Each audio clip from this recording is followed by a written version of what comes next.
Este programa é uma produção independente e todo o conteúdo é de responsabilidade de seus idealizadores.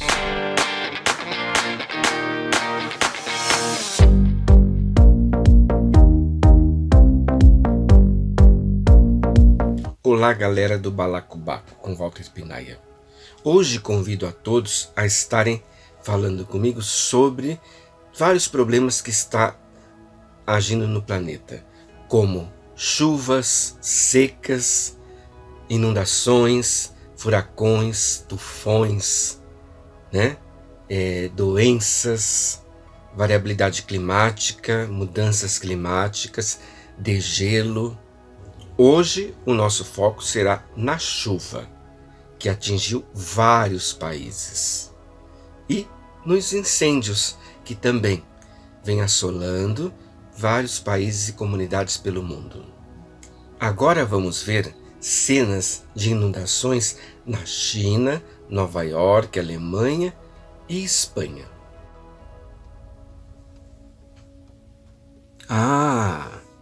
Você não se inscreveu ainda no nosso canal? Se inscreva, Balacobaco com Walter Pinaia. Aproveite e também se inscreva no Ongeocan Receitas do Coração e no Geogeco Escola de Alquimia.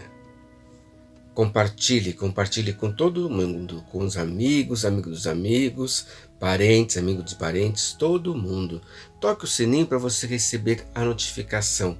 Siga-nos pelas redes sociais, Facebook, Instagram, Twitter e Pinterest. Balacobaco com Walter Pinaia. As cenas de inundação no metrô da China que estamos vendo, onde as pessoas estão dentro dos vagões, foram em julho de 2021, onde foi considerada a chuva mais forte na China nos últimos 1000 anos. Na região de Zhengzhou, as ruas viraram rios com forte correnteza, quando choveu mais de 200 milímetros em menos de uma hora. Estamos vendo cenas de destruição em toda essa região.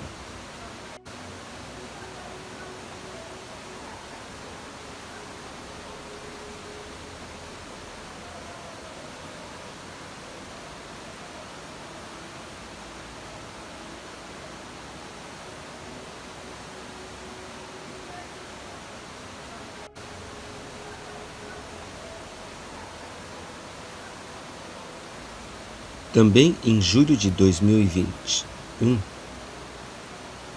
chuvas na Alemanha, na região próxima a Frankfurt e Europa Central, ocorreram transbordamento dos rios e riachos, e inundaram cidades e vilas.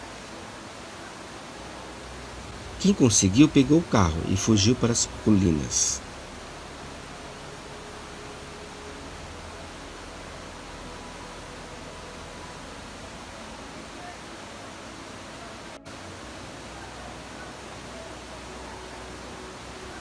A água da enchente se misturou com a água de beber, tornando mais um problema para a população.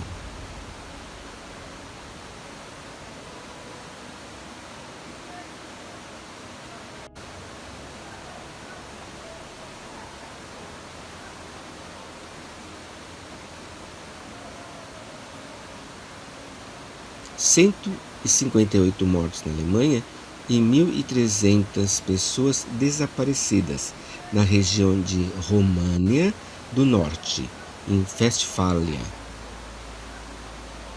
a cerca de 40 quilômetros ao sul da cidade de Colônia.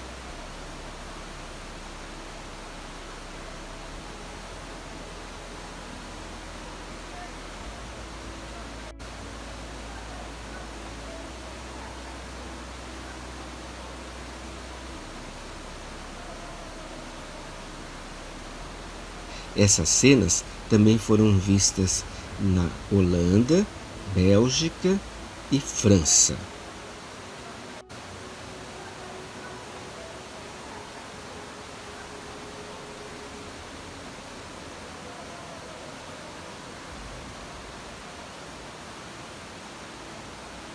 Cenas de inundação como esta do metrô de Nova York puderam ser vistas na triste noite entre o dia 1º de setembro e 2 de setembro, quando a tempestade tropical Aida provocou chuvas torrenciais em Nova York, New Jersey e Pensilvânia, gerando cenas surreais. 80 milímetros de água em menos de uma hora. Os bairros Queens e Brooklyn foram os mais afetados. Os mais prejudicados foram aqueles que tinham residência abaixo do nível da rua, onde algumas pessoas não conseguiram escapar e morreram afogadas.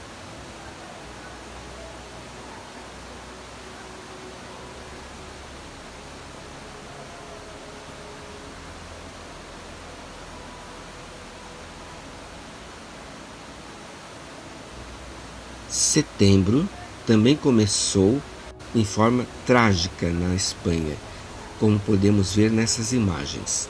A tempestade Dana, conhecida como La Gota Fria ou depressão isolada em níveis altos, intensificada pelo aumento da temperatura do mar do Mediterrâneo, provocou muita chuva e inúmeros acidentes em várias localidades do sul ao norte da Espanha, como na Comunidade de Madrid, Comunidade Valenciana, Castilha-La Mancha e Navarra, provocando inundações, derrubando árvores e colocando muitas edificações abaixo.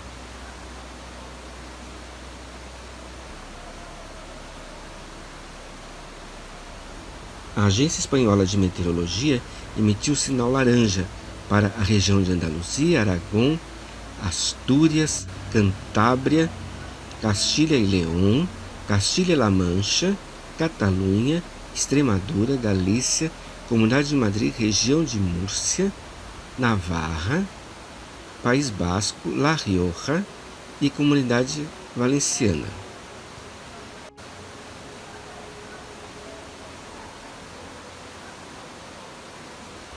De forma arrasadora, deixou milhares de pontos de destruição.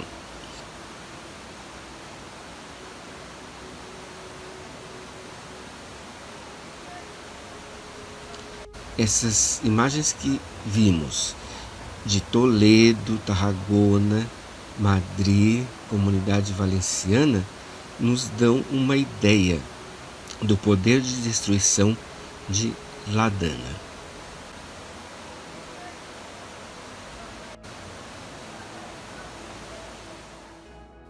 Outro problema que temos enfrentado são os incêndios. Ele tem acontecido pelo mundo inteiro. Vamos ver cenas que são aterrorizantes. Rodou. O clima seco e altíssimas temperaturas têm causado inúmeros incêndios pelo mundo. Na Califórnia, tem destruído importantes áreas florestais e pequenas cidades inteiras. Em poucas horas, a destruição é total.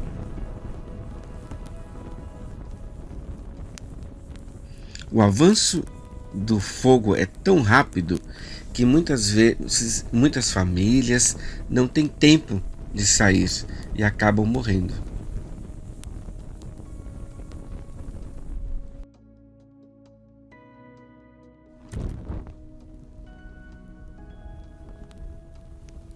Na Grécia e Turquia, o fogo atingiu Atenas e as ilhas gregas, muitos de origem antrópica. Milhares de pessoas tiveram que ser evacuadas da segunda principal ilha da Grécia, pelo problema dos incêndios. Nesse momento de destruição, vemos sempre a ajuda das pessoas, da comunidade, o desespero das pessoas tentando ajudar um aos outros para salvarem suas próprias casas.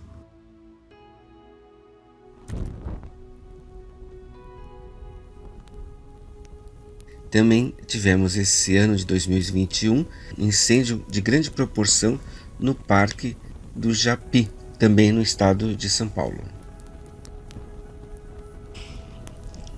Essas imagens que estamos vendo é o incêndio do Parque Juqueri, entre o município de Caieiras e Franco da Rocha, sendo o único remanescente do cerrado na região metropolitana de São Paulo, e provavelmente foi provocado por um incêndio criminoso por um balão, destruindo 80% dessa área.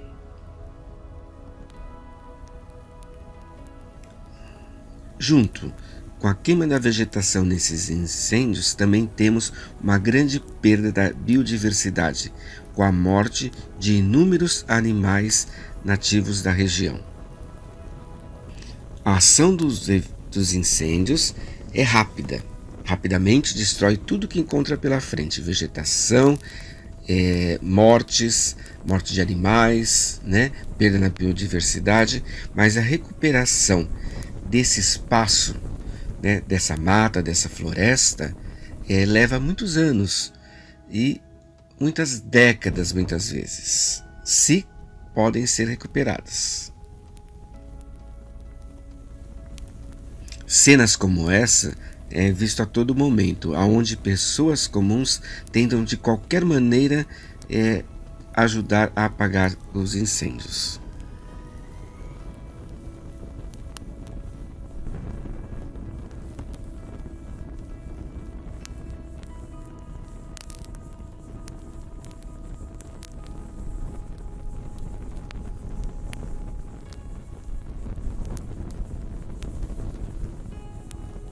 Como vemos no gráfico, no Brasil o total de focos de incêndio tem aumentado a cada ano.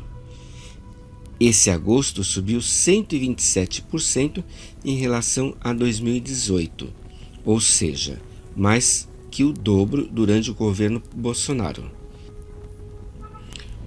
Muitos dos incêndios é de ação humana, quer seja pela renovação de pastagem ou agropecuária, por posse da terra, loteamento, ou devido à seca, pode ser até por uma simples bituca lançada ao solo. Muitos culpam a seca e as altas temperaturas pelos incêndios, mas a ação humana também é muito presente. Quando falamos incêndio na Amazônia, na floresta, não tem incêndio espontâneo, não tem fogo espontâneo. E o fogo da Amazônia é provocado pelo ser humano, quer seja para aumento de terras, para fazer a posse da terra, para desqualificar como sendo floresta amazônica, para garimpo, para todo tipo de atividade ilegal. Falta de vigilância, punição e leis que coíbam essas atividades leva o Brasil a um futuro muito incerto. Será que estamos preocupados com o meio ambiente? O que os nossos governantes têm feito para isso? Pois é, como dizia o antigo ministro do Meio Ambiente, Ricardo Salles, vamos aproveitar essa fase da pandemia e passar a boiada. A boiada continua passando, Nós estamos vendo isso todos os dias.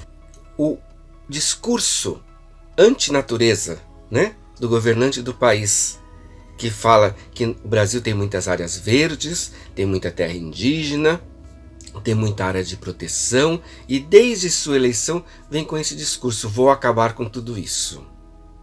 É muito triste a situação do nosso país, mas pode ficar pior. Como havia falado, mudanças do Código Florestal, perdão das dívidas, em relação ao meio ambiente, autodeclaração de posse da terra, a não necessidade de declaração de origem dos produtos da floresta, da madeira, a tentativa de legalização dos garimpos clandestinos em terras indígenas, o marco regulador das terras indígenas.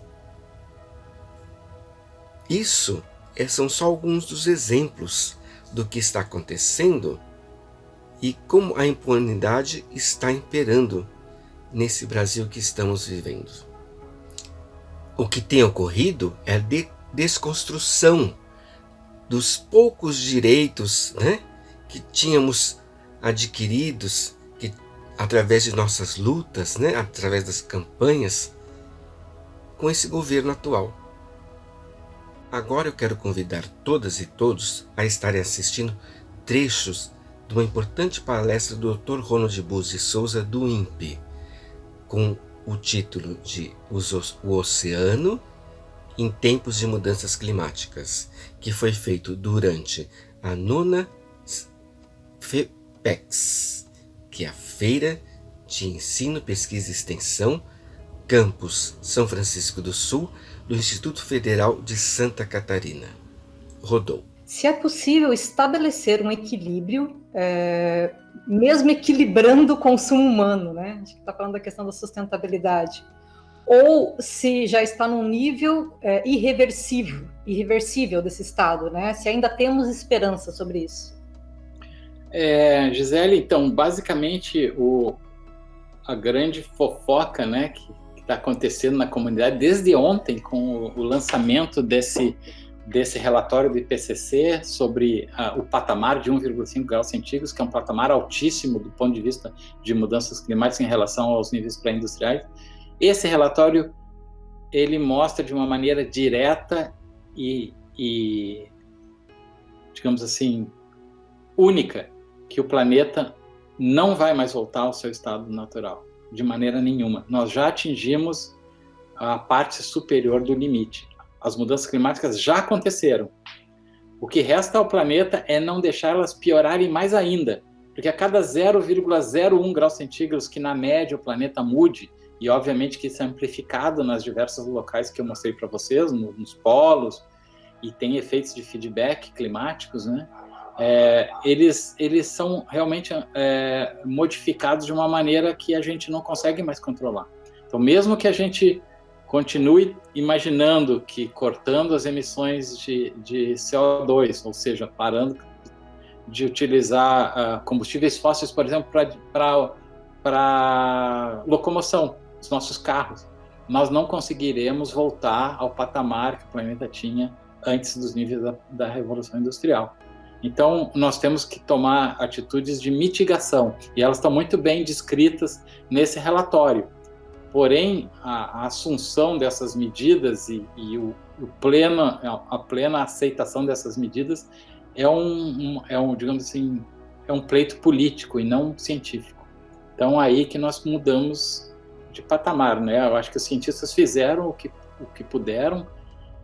Isso está sendo colocado, esse relatório, desde ontem, e só se fala nisso justamente porque é um aviso da comunidade científica, mais de quase 1.000 pessoas trabalhando em quase 1.000 instituições de pesquisa do planeta inteiro, mostrando, olha, nós já mudamos e não temos como voltar ao que era antes. Nós temos que mitigar e tentar fazer a coisa não piorar. Então, esse é o estado da conversa de hoje. Se você ligar a televisão agora, as pessoas vão estar falando sobre isso. Nós somos sociedades sedentárias que dependem basicamente da agricultura, e é assim que o ser humano evoluiu, desde os últimos 40 mil anos até hoje. Em 40 mil anos, o patamar de temperatura da Terra nunca foi tão alto. O ser humano terá que se adaptar de uma forma ou de outra, do ponto de vista social e econômico, para viver nessa nova realidade. O mais fácil individualmente é justamente isso. Você simplesmente faz de conta que a coisa não existe. Você continua andando com o seu carro.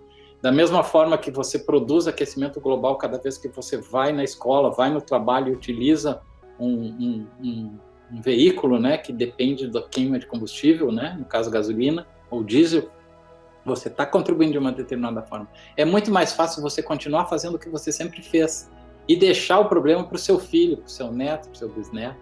E esse problema vai se resolver como? Com grandes migrações, que foi o que aconteceu quando o homem saiu da África.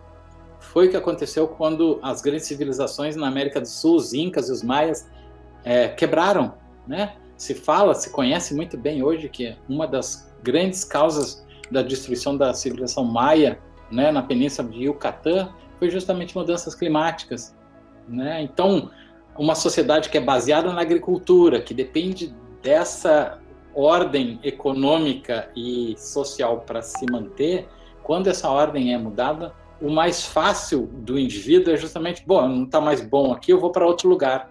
E os organismos marinhos fazem a mesma coisa, né? Ou seja, organismos que normalmente viviam em águas mais frias, superficiais, estão procurando locais mais quentes e mais abaixo da superfície do mar.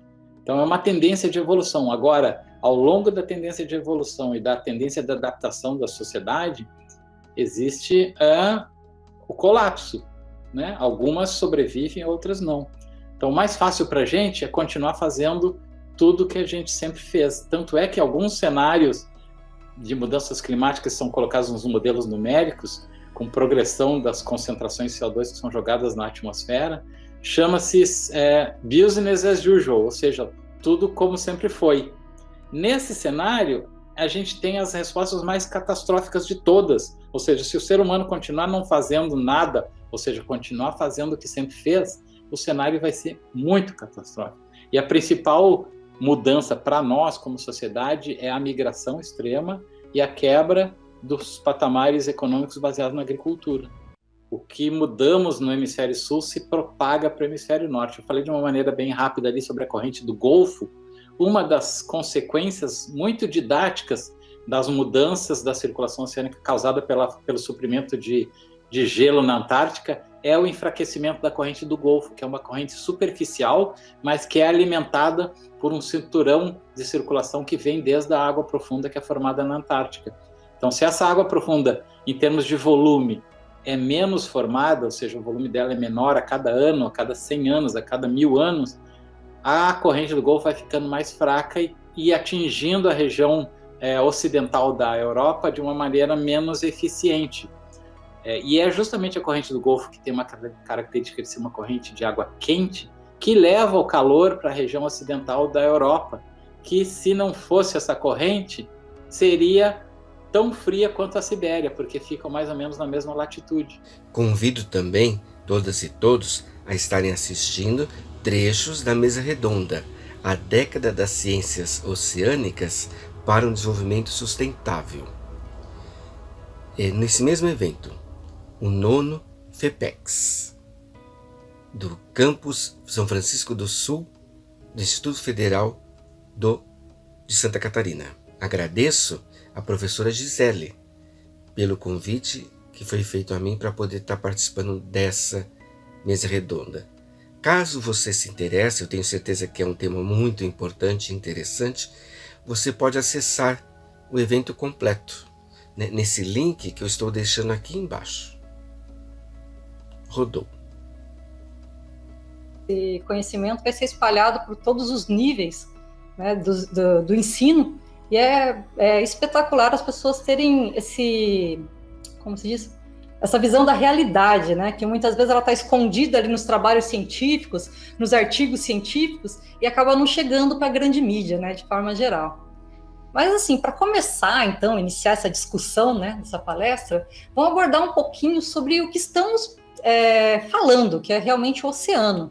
Então, eu gostaria, né, de iniciar perguntando para o Dr. Ronald, e na sequência também que a Andriele, o Dr. Walter e a Júlia falassem um pouco e colocassem as suas ideias de por que o oceano ele é tão importante, tanto para Santa Catarina, como também para o Brasil. Legal. Essa pergunta é ótima, Gisele. Eu acho que o vídeo que você colocou ali mostra muito legal, muito bem. Assim, primeiro, a importância global do oceano, né? E como você disse na minha palestra, o oceano é um só, né?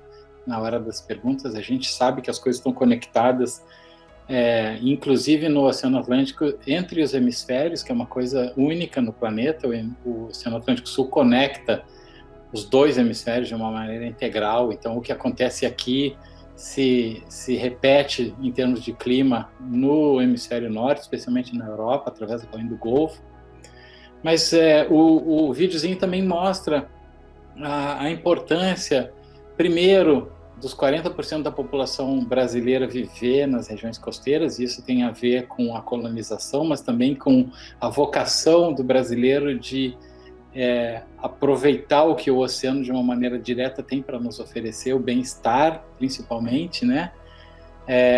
E você vê ali naqueles slides também a importância do que a gente chama, né, em oceanografia de ambientes transicionais, ou seja, os ambientes que estão entre a região continental, o interior do continente propriamente dito, e o oceano propriamente dito, as águas externas, né? Então a gente tem ambientes estuarinos, a gente tem os manguezais, a gente tem as restingas, né, os pântanos salgados, a gente tem inclusive os bancos de corais que muitas vezes estão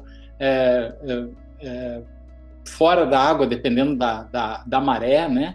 E todos esses eventos, todos esses ambientes se comunicando com o ser humano através principalmente do manejo de recursos vivos, a pescaria é um exemplo principal, mas do bem-estar mesmo, né? Do surf, de você pegar uma praia, de você aproveitar um tempo meteorológico, né?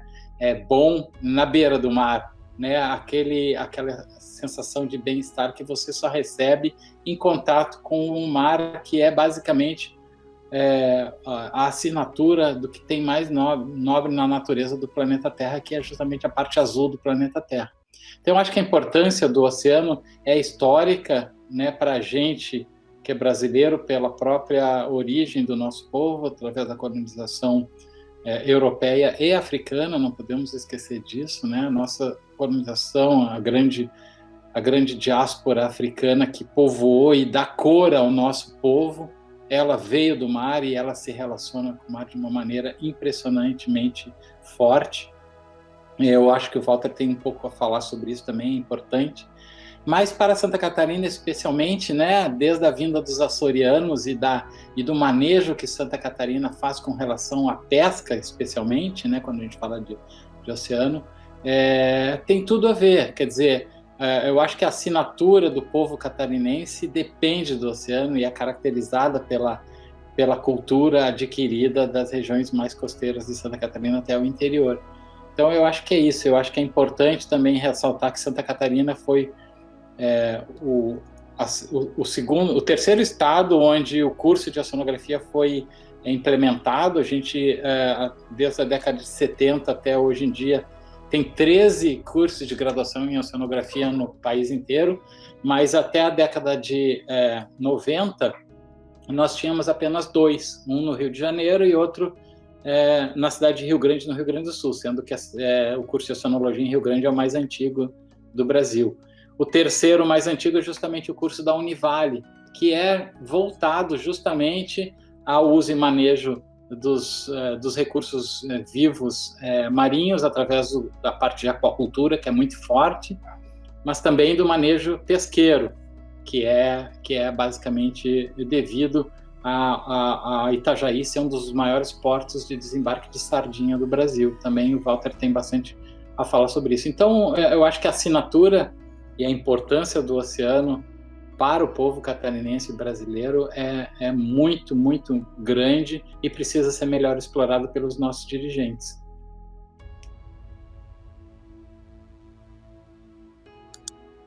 Ótimo, Ronald, muito obrigada. É complicado quando... É como igual as mudanças climáticas, né? O que os olhos não vê, o coração não sente, né? Você fecha a porta atrás de você e joga o lixo, né, atrás e não vê o acúmulo que está fazendo. Ou aquela história, cada pedrinha que vai lá no Grand Canyon, daqui a pouco o Grand Canyon desaparece. Primeiro agradecer, né, a professora Gisele, né, pelo convite ao Instituto Federal Catarinense, né, do campus São Francisco do Sul, né, por promover esse evento tão importante, né. Depois dar parabéns ao professor Ronald, né, o Dr. Ronald, pelo Instituto do Mar, né, que realmente é um esforço, né, de um grupo, mas dele pessoalmente foi muito grande, né. Então sim, tem que ser parabenizado, né. O INPE, ele tem um grupo de pesca, de estudos pesqueiros, né, super relevante, né. E a importância do INPE, né, para a ciência oceanográfica é gigantesca, porque tem dados orbitais, né? A disponibilidade de dados orbitais, que você não conseguiria ter acesso a esses dados espaço-temporais muito amplos, né? Que permite que a gente possa fazer milhões de pesquisas, né? Então, agradecer às ciências da Terra, né? E às ciências orbital, né? Porque a gente tem esse mecanismo, essa ferramenta para a gente poder utilizar, né? Depois, IPCC, né?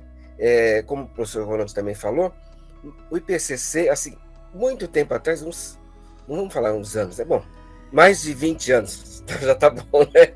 Atrás, eu tive a oportunidade de assistir uma palestra no INPE, né? Com o pessoal da NASA, sobre isso, sobre as mudanças climáticas. E eu nunca esqueci na minha vida isso. Faz muito mais tempo que isso, hein? Faz muito mais tempo que 20 anos. Mas, assim, eu nunca esqueci por quê? Porque lá eles já falavam, né? Que lá no hemisfério norte ia ter um problema muito sério com a temperatura. A vida no hemisfério norte ia ser muito complicada, né? Se você tem temperaturas acima de 50, 55 graus centígrados, como é que vai ser a vegetação, né? Como é que essa vida vai ser suportada? Como é que não vai ter incêndios, né? E aí, no hemisfério sul, também teria aumento, mas seria mais menores, digamos, né? Com o desmatamento da Amazônia, isso só intensifica. Ou seja, todo mundo já sabe disso há muito tempo, né? E, infelizmente, nada foi feito. E como é que você vai falar para uma China, né, ou para o Brasil mesmo, hein, que hoje tem esse plano, né, da energia elétrica, de usar termoelétricas, né, de falar, olha, não pode ter mais queima de carvão, não tem como, né? Esse mesmo pessoal que agora quer que a população tenha consciência, eles fizeram isso, né? A Europa, né? Como é que foi a devastação da Europa, né? Em prol do crescimento industrial, né? Então, assim, tem que ser um repensar planetário, né? E aí você tem um paralelo com uma pandemia, né? Então, você estava na pandemia, todo mundo fechado em casa, e todo mundo falava assim, um novo amanhã, um novo futuro. Que novo futuro se a pessoa não mudou nada? Não tem novo futuro, né? Ela só passou daquele momento que ela estava em casa para agora poder sair na rua, e muito sem máscara, né? Então, assim, não teve mudança, né? Algumas pessoas tiveram mudança excelente, né? Mas é uma construção que tem que ser avançada, né? Uma outra coisa que eu também acho que é importante os institutos, né? Enfim, todo mundo trabalha com pesquisa, entender que o dado não é da pessoa, né? Nós já tivemos vários problemas com acesso a dados, né? Porque tem até uma lei, né, que fala que depois de um tempo esse dado é público.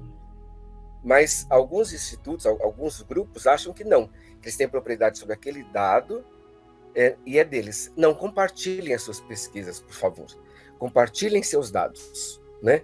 Porque assim a ciência vai avançar. Porque quando você acha que você é detentora do conhecimento, né, como bem falou, nessa era de internet, de informática, né, de compartilhamento, né, global, como é que você vai ficar isolado? Você não é dona do conhecimento, o conhecimento está aí, na nuvem, né? Então, assim, então é uma reflexão que eu acho que fica para a gente poder fazer isso.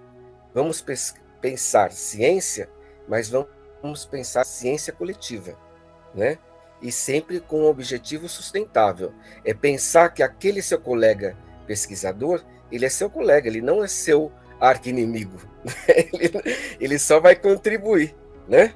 Então, eu acho que isso é importante. E, de novo, muito obrigado. Como finalizar, né? Que o Dr. Juan também falou, da África, né, veio 2 conceitos super importantes. Um chama-se oralidade, né? Oralidade é assim, o conhecimento é passado de um para o outro de forma oral.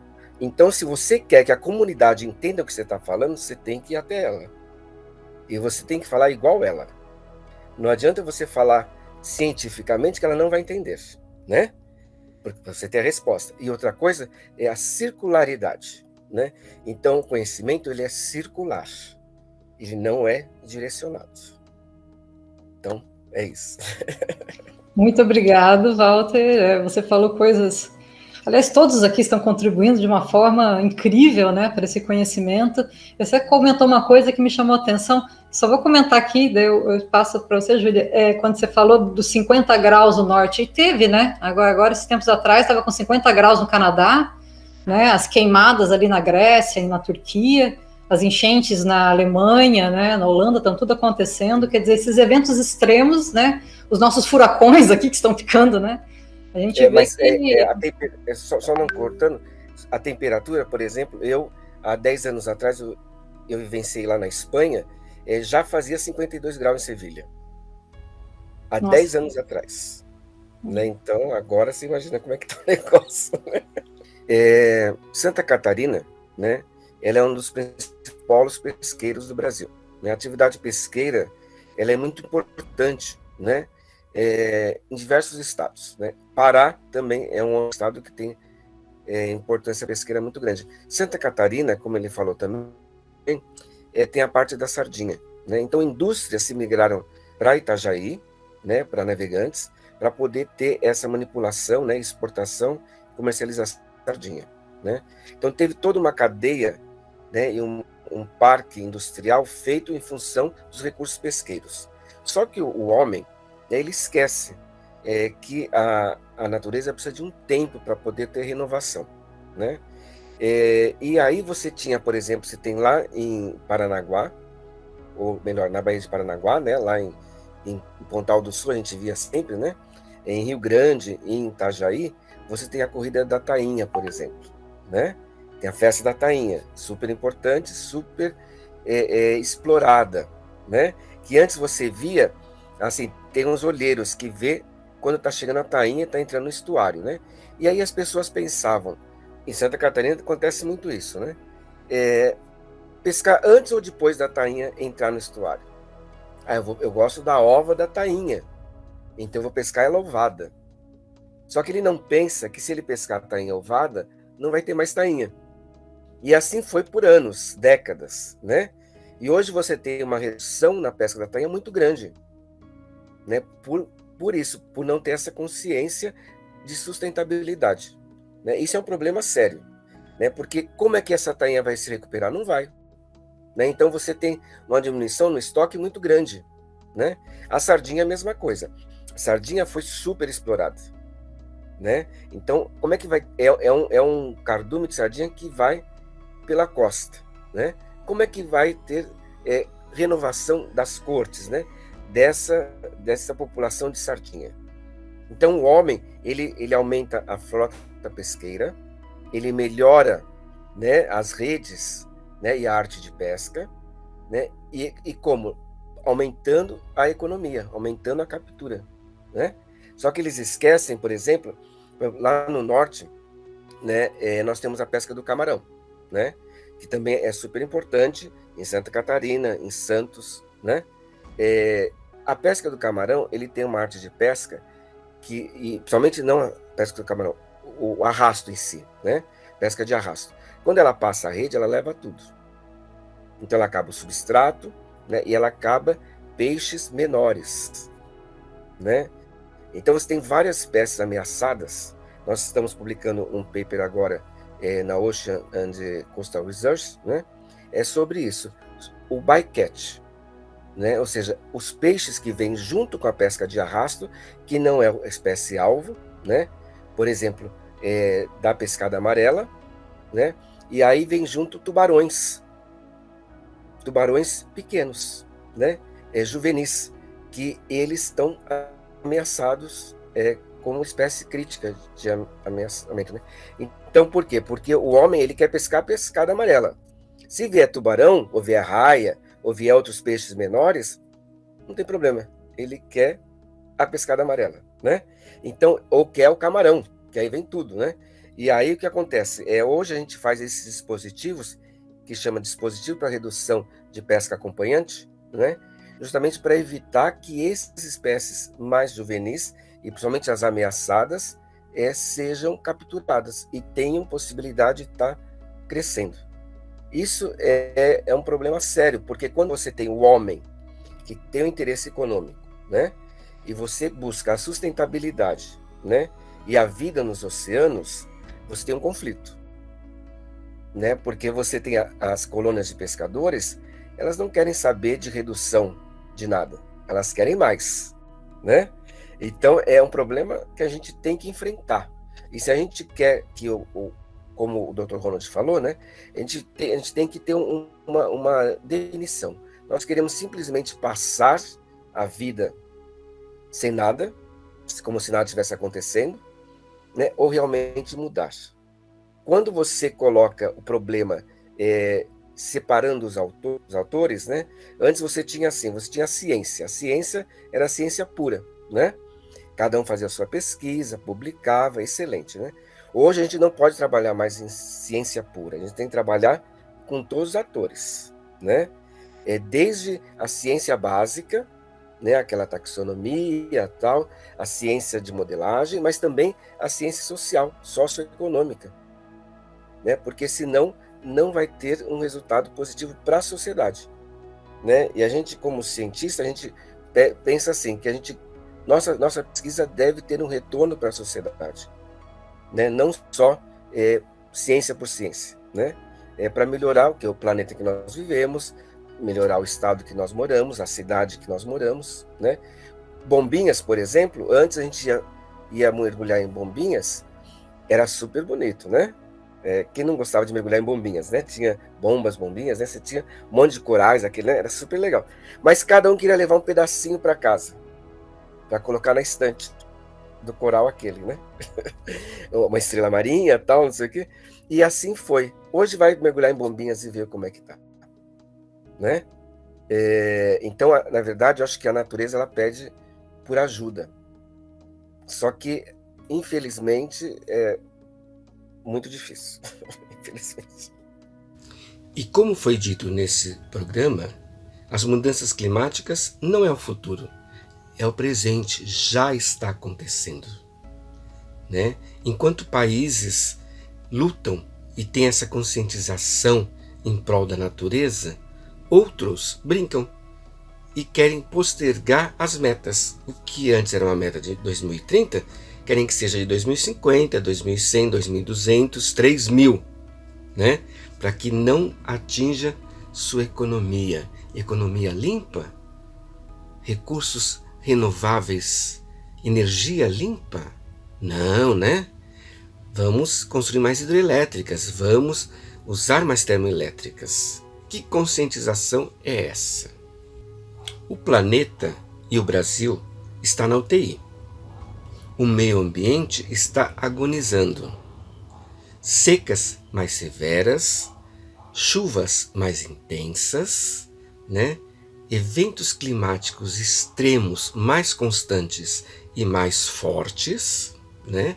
A humanidade se preocupando com a economia, né? Qual vai ser a exportação, qual vai ser a importação, qual a safra de grãos, né? E esquece a natureza. Sustentabilidade? O que será que é isso? Para que serve, né? Para muitos é só uma fachada, é só um jogo político. O que adianta ter milhões de acordos, Acordo de Paris, Acordo de Quioto, né? Se os grandes produtores de CO2 do mundo não participam deles. O oceano é a maior parte do nosso planeta azul. Ele cobre mais de 71% do globo e fornece mais da metade do oxigênio que respiramos. De cada 2 respirações que damos, uma vem do oceano. Regula o clima do planeta, nos dá energia e alimento e também promove a nossa saúde e o bem-estar.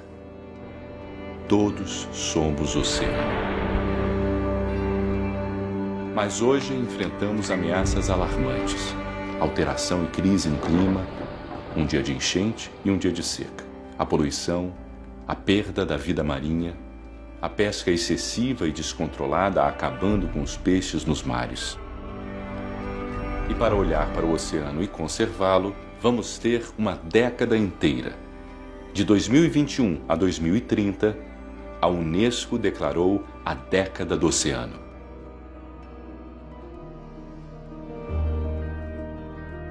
Conectando continentes e nações, todos trabalhando juntos nos compromissos globais dos Objetivos de Desenvolvimento Sustentável, os ODS. Vamos olhar para o litoral brasileiro.